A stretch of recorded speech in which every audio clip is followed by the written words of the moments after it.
Welcome to SK சமையல். இன்றைக்கி 40 பேர்த்துக்கு ஒரு சிக்கன் தம் பிரியாணி ஆம்பூர் ஸ்டைலில் எப்படி செய்கிறதுன்னு தான் இன்றைக்கி நம்ம பார்க்க போகிறோம். இது ரொம்பவே சூப்பராக இருக்கும். இந்த சிக்கன் பிரியாணியை நம்ம விறகடுப்பில் வச்சு தம் போட்டு செய்கிறப்ப இன்னும் சூப்பராக இருக்கும். வாங்க எப்படி செய்கிறதுன்னு இன்றைக்கி நம்ம வீடியோவில் பார்க்கலாம்.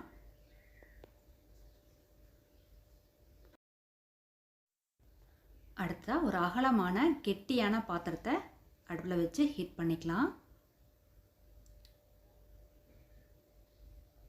ஹீட் ஆனதும் கடலெண்ணெய் சேர்த்திக்கலாம்.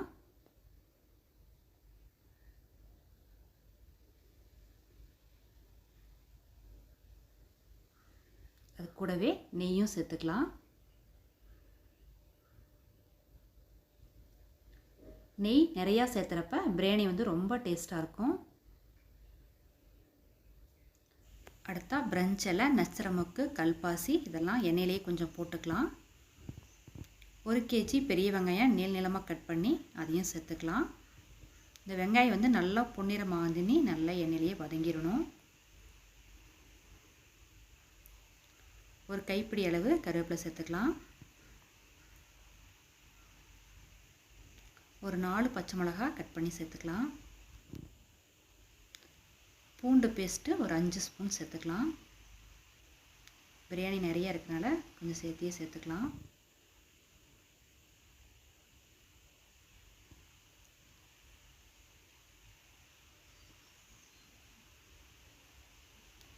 அடுத்தா இஞ்சி பேஸ்ட்டு ஒரு 3 ஸ்பூன் சேர்த்துக்கலாம்.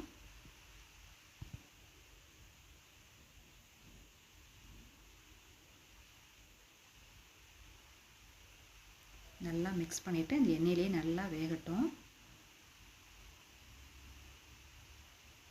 அடுத்த இந்த பேஸ்ட் வந்து பட்டை, கிராம்பு, சோம்பு, ஏலக்காய், முந்திரி, நஸ்திரமுக்கு, கல்பாசி இதெல்லாம் வச்சு அரைச்சி சேர்த்துக்கலாம். அப்போ தான் நல்லா வாசமாக டேஸ்ட்டாகவும் இருக்கும்.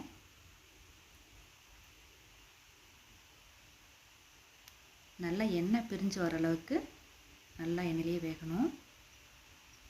அடுத்தா கொத்தமல்லி, புதினா அரைச்ச பேஸ்ட்டையும் சேர்த்துக்கலாம். அடுத்தா 4 kg சிக்கனை நல்லா மஞ்சள் போட்டு கழுவி எடுத்துருக்கேன், அதையும் சேர்த்துக்கலாம்.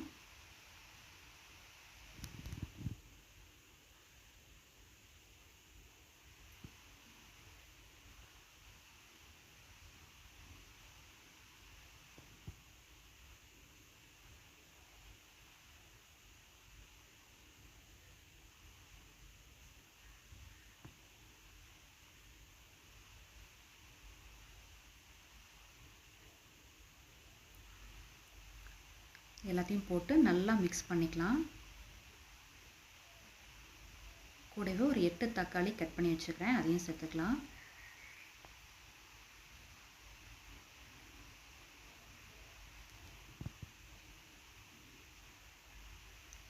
இதுக்கு தேவையான அளவுக்கு உப்பு சேர்த்துக்கலாம்.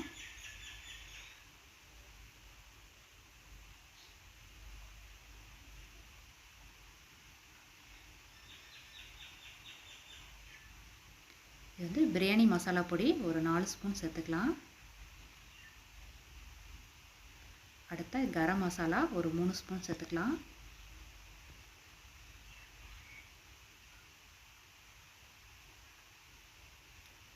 எல்லாத்தையும் நல்லா ஒன்று சேர்கிற மாதிரி கலந்து விட்டுக்கலாம்.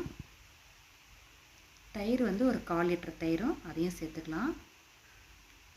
சிக்கன் வந்து நல்லா சாஃப்ட் ஆகும் தயிர் சேர்த்துறப்ப.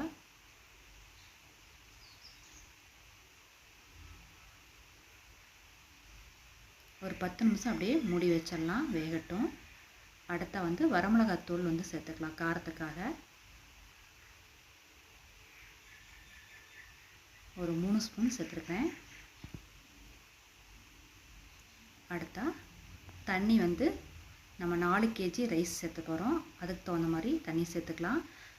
நான் 1க்கு 1.5 தண்ணி சேர்த்துருக்குறேன், கரெக்டாக வரும்.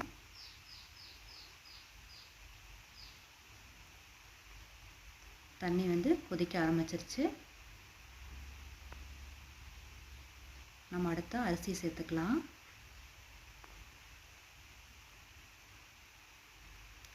ஜீரா ரைஸ் வந்து நல்லா கழிஞ்சிட்டு ஒரு 1/2 மணி நேரம் ஊற வச்சுருக்கிறேன். இப்போ நல்லா தண்ணியை வடிச்சிட்டு அதையும் சேர்த்துக்கலாம்.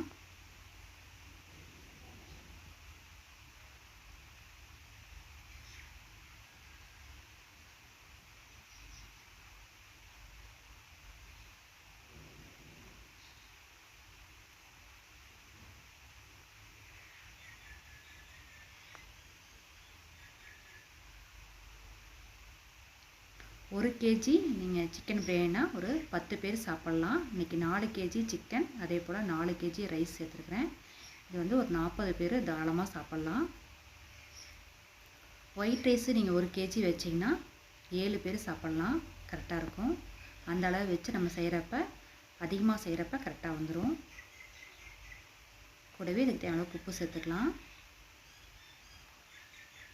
கூடவே ஒயிட் ரைஸ்க்காக தண்ணி வச்சுருக்குறோம். தண்ணி கொதிக்கிட்டுன்னு ஒயிட் ரைஸும் போட்டுடலாம்.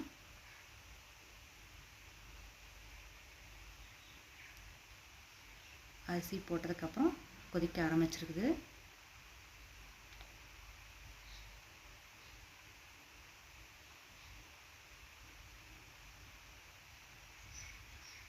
அரிசி நல்லா வெந்து கெட்டியாயிடுச்சு. இப்போ கொத்தமல்லி மேலே தூவிடலாம். கூடவே ஒரு கைப்பிடி அளவு புதினாவும் தூவிடலாம்.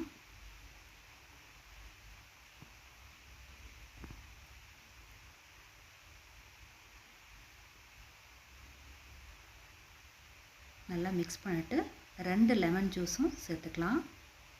நல்லா மிக்ஸ் பண்ணிவிட்டு நம்ம விறகடுப்பில் வச்சு தம் போட்டுக்கலாம். நம்ம விறகடுப்பில் வச்சு தம் போட்டப்போ தான் வந்து சாப்பாடு வந்து நல்லா பொடிஞ்சு டேஸ்ட் வந்து சூப்பராக இருக்கும். அதுக்காக தட்டு மேலே வாழலையை போட்டுட்டு அடியில் இருக்கிற தணலை வந்து எடுத்து மேலே போட்டு ஒரு 15 to 20 நிமிஷம் நீங்கள் இதே போல் வச்சுட்டா சாப்பாடு வந்து நல்லா பொடிஞ்சு பிரியாணி சூப்பராக ரெடி ஆயிரும்.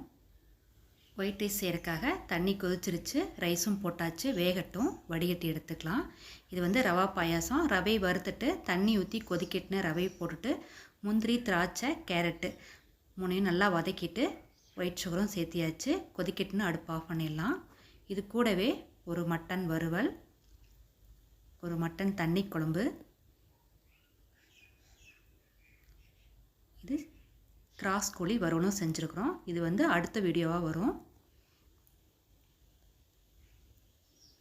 கூடவே முட்டையும் வேக வச்சு தோல் உரித்து எடுத்தாச்சு. இது தயிர் பச்சடிக்காக தயிர் பெரிய ஊற்றி வச்சுருக்குறோம். கூடவே வெங்காயம் பொடியாக கட் பண்ணி எடுத்துருக்குறோம். ரெண்டையும் மிக்ஸ் பண்ணி தயிர் பச்சடி ரெடி பண்ணிக்கலாம். பிரியாணி தம் ஆகி அடுப்புலேருந்து இறக்கியாச்சு. 15 to 20 நிமிஷம் வச்சுருந்தா போதும், சூப்பராக தம் ஆயிரும். பிரியாணி வந்து உதிரி உதிரியாக சூப்பராக ரெடி ஆயிடுச்சு.